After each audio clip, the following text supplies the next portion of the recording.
வணக்கம். வாரணாசியை ஆண்ட அரசர்கிட்ட ஒரு பட்டத்து யானை இருந்துச்சு. அது நல்ல சுபாவம் உடையதாகவும் மனிதர்களிடம் அன்புடையதாகவும் இருந்தது. ஒரு நாள் சில திருடர்கள் நள்ளிரவுல யானை கொட்டடி அருகே கூடி ஒருவருக்கொருவர் பேசிக்கிறாங்க. திருடர்களான நாம் ஈவு இரக்கமற்றவர்களாக இருக்க வேண்டும், நமக்கு இடையூறு செய்தால் அவர்களை கொன்று போட வேண்டும் அப்படின்னு பேசிட்டு இருக்காங்க.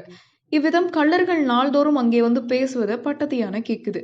இவ்விதம் திருடர்கள் நாள்தோறும் பேசுவதை கேட்ட யானைக்கு அவர்கள் தனக்கு தான் சொல்லி கொடுக்குறாங்களோ அப்படின்னு தப்பா நினைச்சுக்கிச்சு.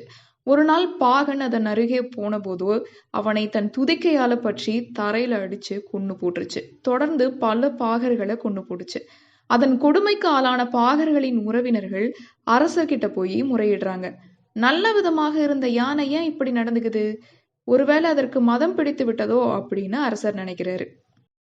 அரசர் அமைச்சர்கிட்ட அந்த யானைக்கு என்ன நேர்ந்ததுன்னு தெரிஞ்சுக்கிட்டு வாங்க அப்படின்னு சொல்லிட்டு சொல்றாரு. அமைச்சரும் யானையை போய் பாக்குறாங்க. வியாதிக்குரிய அடையாளங்கள் எதுவுமே யானை கிட்ட இல்ல. பாகர்களை அழைச்சு யானை கட்டும் இடத்தில் யாராவது வந்து போனாங்களா அப்படின்னு சொல்லிட்டு விசாரிக்கிறாரு அமைச்சர். ஆம், சில தினங்கள் நள்ளிரவுல சிலர் கூடி கூடி பேசிக்கிட்டு இருந்தாங்க அப்படின்னு பாகர்கள் சொல்றாங்க. நள்ளிரவுல சில தினங்கள் கூடி பேசினாங்கன்னா அவங்க பொல்லாதவர்களாக தான் இருக்கணும் அப்படின்னு நினைக்கிறாரு அமைச்சர். இந்த விஷயத்த அரசர்கிட்ட சொல்றாரு. அப்படியானால் என்ன செய்யலான்னு கேட்கிறாரு அரசர். ஒழுக்கத்தில் சிறந்த நல்லோர்களை கொட்டில் அமர்த்தி நல்லொழுக்கம் பற்றி பேச சொல்லலாம் அப்படின்னு சொல்லிட்டு அமைச்சர் சொல்றாரு.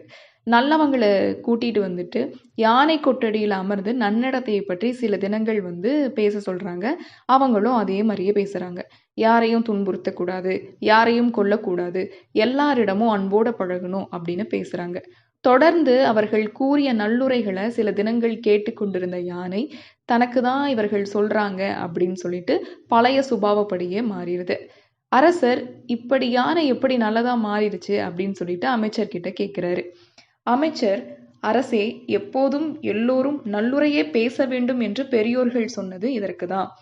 இதனால மத்தவங்க கிட்ட பேசும்போது நல்ல வார்த்தைகளையே பேசுவோம், நல்லதையே நினைப்போம்.